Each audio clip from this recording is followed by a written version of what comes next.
Polisi menggerebek kantor pusat Wirecard saat transaksi masih berjalan. Dan yang lebih gila lagi, uang senilai 32 triliun rupiah di neraca mereka ternyata tidak pernah ada sejak awal. Ini adalah kisah tentang bagaimana kebanggaan teknologi Jerman, yang digadang-gadang sebagai masa depan keuangan global, runtuhannya dalam hitungan hari. Kejadian ini menyisakan lubang hitam finansial raksasa, mempermalukan regulator negara maju, dan menciptakan salah satu buronan paling dicari di dunia saat ini. Bagaimana mungkin sebuah perusahaan raksasa yang terdaftar di indeks saham paling bergengsi di Jerman, bersanding dengan raksasa seperti Siemens dan Volkswagen, ternyata hanyalah sebuah rumah kartu yang dibangun di atas kebohongan sistematis? Untuk memahami kegilaan ini, kita harus kembali ke awal tahun 2000-an di Munich, Jerman. Di tengah euforia era internet, lahirlah sebuah perusahaan kecil bernama Wirecard. Pada awalnya, bisnis mereka sangat sederhana, bahkan cenderung dinilai kotor oleh bank-bank konvensional. Mereka memproses pembayaran digital untuk industri yang dihindari oleh institusi keuangan arus utama, seperti situs judi online dan industri hiburan dewasa. Ketika bank-bank besar menolak menyentuh bisnis sensitif ini karena risiko regulasi, Wirecard melihat celah emas. Mereka mengambil risiko tersebut, mengenakan biaya transaksi yang sangat tinggi, dan mengeruk keuntungan luar biasa di tengah bayang-bayang industri abu-abu.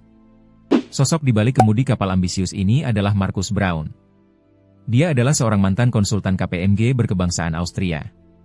Braun adalah tipe eksekutif yang sangat terobsesi dengan citra diri. Dia selalu mengenakan setelan jas hitam dengan kaos kerah tinggi bergaya turtleneck hitam, meniru gaya ikonik Steve Jobs.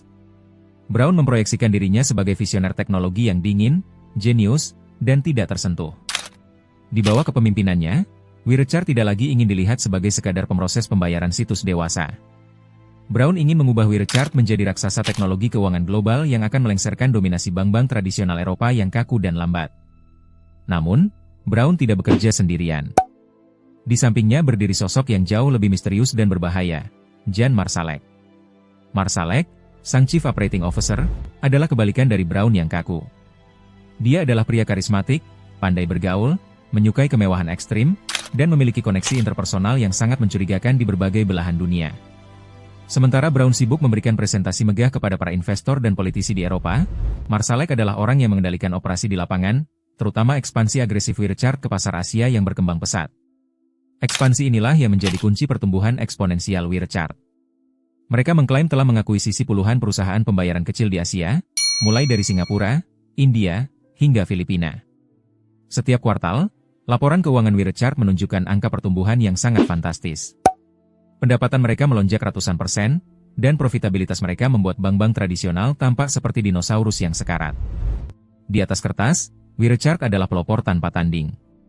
Puncaknya terjadi pada tahun 2018, ketika Wirecard secara resmi masuk ke dalam DAX 30, indeks pasar saham paling elit di Jerman, mendepak Commerzbank yang legendaris. Nilai pasar Wirecard meroket hingga mencapai 24 miliar euro, atau setara dengan ratusan triliun rupiah. Markus Braun telah mencapai impiannya. Dia kini diakui sebagai pahlawan teknologi nasional Jerman. Namun, di balik dinding kaca kantor pusat mereka yang megah di Munich, ada sesuatu yang sangat tidak beres.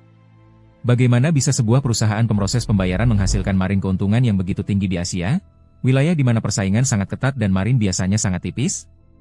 Disinilah sistem ajaib yang disebut third party acquirers, atau pihak ketiga pembantu transaksi, memainkan perannya. Di negara-negara di mana Wirecard tidak memiliki lisensi perbankan lokal, mereka mengklaim bekerja sama dengan perusahaan lokal untuk memproses transaksi atas nama mereka. Keuntungan dari transaksi inilah yang kemudian dilaporkan mengalir ke rekening penampungan atau escrow account milik Wirecard di bank-bank lokal Asia. Sistem ini terdengar masuk akal bagi para investor yang tidak memahami teknis operasional fintech yang rumit.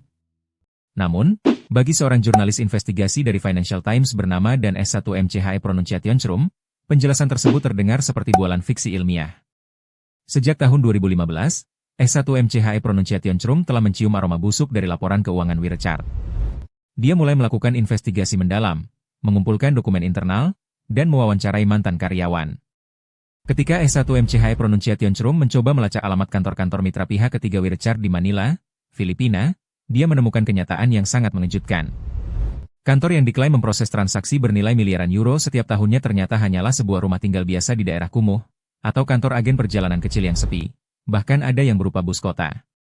S1MCHE Pronunciationsrum mulai menulis rangkaian artikel investigatif di Financial Times dengan judul House of Wirecard.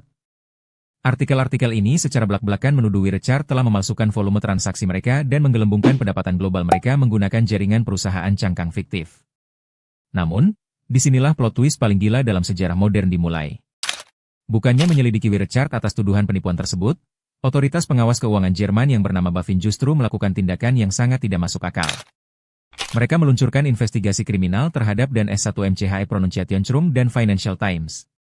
BaFin menuduh para jurnalis tersebut telah bersekongkol dengan para spekulan saham, atau short sellers, untuk menjatuhkan harga saham Wirecard demi keuntungan pribadi. Bahkan, pemerintah Jerman melarang aktivitas short selling terhadap saham Wirecard selama 2 bulan, sebuah langkah proteksionisme ekstrim yang belum pernah terjadi sebelumnya untuk sebuah perusahaan swasta. Nasionalisme buta telah membutakan mata para regulator. Mereka menganggap kritik dari media asing seperti Financial Times sebagai serangan langsung terhadap kedaulatan ekonomi Jerman dan konspirasi untuk menghancurkan juara teknologi mereka. Didukung penuh oleh pemerintah dan regulatornya sendiri, manajemen Wirecard menjadi semakin pongah. Markus Braun dengan penuh percaya diri membantah semua tuduhan S1 Pronunciation dalam setiap konferensi pers, menyebutnya sebagai berita bohong yang disebarkan oleh spekulan jahat. Namun, kebohongan sebesar apapun, jika terus-menerus ditimbun, pada akhirnya akan runtuh di bawah bobotnya sendiri. Memasuki tahun 2020, tekanan publik dan para investor internasional semakin tidak terbendung. Untuk membungkam para kritikus sekali dan untuk selamanya, Dewan Pengawas Wirecard terpaksa menyetujui audit independen khusus yang dilakukan oleh KPMG. Ini adalah awal dari akhir bagi Wirecard.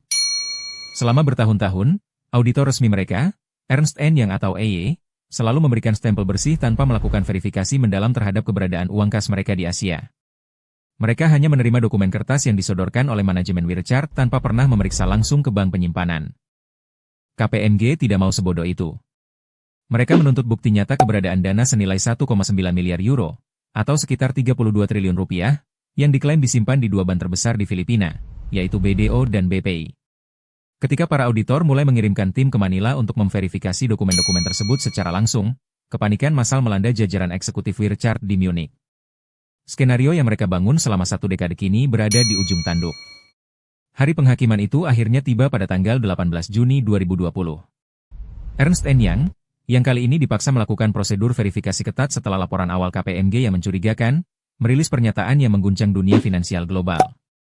Mereka menolak menandatangani laporan keuangan tahunan Wirecard karena tidak dapat menemukan bukti fisik keberadaan uang kas senilai 32 triliun rupiah tersebut di Filipina. Pihak Bank BDO dan BPI di Manila segera mengeluarkan pernyataan resmi yang sangat mematikan. Dokumen yang menunjukkan kepemilikan rekening oleh Wirecard adalah palsu, tanda tangan pejabat bank telah dipalsukan, dan tidak pernah ada uang sepeser pun dari Wirecard yang masuk ke dalam sistem mereka. 32 triliun rupiah, yang merupakan sepertiga dari total aset Wirecard dan mayoritas dari seluruh keuntungan yang pernah mereka laporkan, ternyata hanyalah angka fiktif di layar komputer. Dalam hitungan jam, kepanikan massal meledak di bursa saham Frankfurt.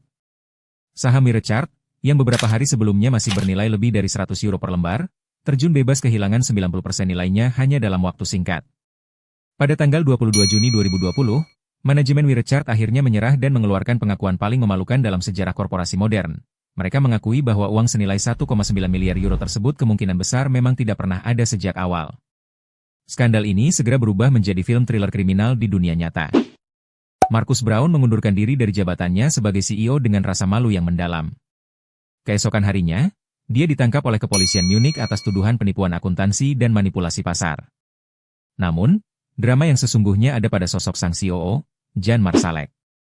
Sesaat setelah pengumuman hilangnya uang tersebut, Marsalek memberitahu rekan-rekannya bahwa dia akan pergi ke Filipina untuk mencari uang yang hilang itu dan membuktikan bahwa semuanya adalah kesalahpahaman. Dia bahkan mengirimkan tiket penerbangan palsu ke Manila kepada Dewan Direksi untuk meyakinkan mereka. Namun, itu semua hanyalah trik pengalihan isu yang sangat rapi. Marsalek tidak pernah pergi ke Filipina. Sebaliknya, dia menyewa jet pribadi dari sebuah lapangan terbang kecil di Austria. Dia terbang ke Minsk, Belarusia, di tengah malam. Dari sana, dia dijemput oleh agen intelijen dan dilarikan ke Moskow, Rusia. Investigasi mendalam setelahnya mengungkapkan fakta yang sangat mencengangkan. Jan Marsalek ternyata telah lama direkrut sebagai agen rahasia atau aset oleh Dinas Intelijen Rusia, GRU. Selama bertahun-tahun menjabat sebagai CEO Wirecard, dia diduga menggunakan jaringan pembayaran global perusahaan untuk mencuci uang, mendanai operasi militer swasta Rusia di Libya dan Suriah, serta memata-matai target-target politik Eropa. Hingga hari ini, Marsalek masih bersembunyi di Rusia di bawah perlindungan ketat Kremlin, menjadikannya salah satu buronan paling dicari oleh Interpol. Kehancuran Wirecard bukan hanya kisah tentang kegagalan sebuah startup fintech, melainkan sebuah dakwaan keras terhadap kegagalan sistemik seluruh institusi pengawas di salah satu negara paling maju di dunia. Auditor kelas dunia seperti Ernst & Young gagal mendeteksi penipuan dasar selama lebih dari 1 dekade. Regulator keuangan seperti BaFin justru menyerang balik para jurnalis yang mencoba mengungkap kebenaran. Dan para politisi Jerman, termasuk Kanselir Angela Merkel, bahkan sempat melobi pemerintah asing untuk membantu ekspansi Wirecard sesaat sebelum kebohongannya terbongkar. Rumah kartu megah yang dibangun di atas kebohongan saldo gaib 32 triliun rupiah ini akhirnya runtuh berkeping-keping, meninggalkan kerugian masif bagi para investor retail yang kehilangan seluruh tabungan hidup mereka, serta merusak reputasi finansial Jerman untuk selamanya. Jika kamu terkejut dengan bagaimana kebohongan saldo fiktif Wirecard ini berhasil mengelabui seluruh sistem keuangan Eropa dan melibatkan jaringan intelijen rahasia Rusia, kamu wajib menonton video kami tentang runtuhnya Lehman Brothers yang memicu krisis global terbesar abad ini, di mana keserakahan sistemik di Wall Street menghancurkan ekonomi dunia hanya dalam hitungan hari.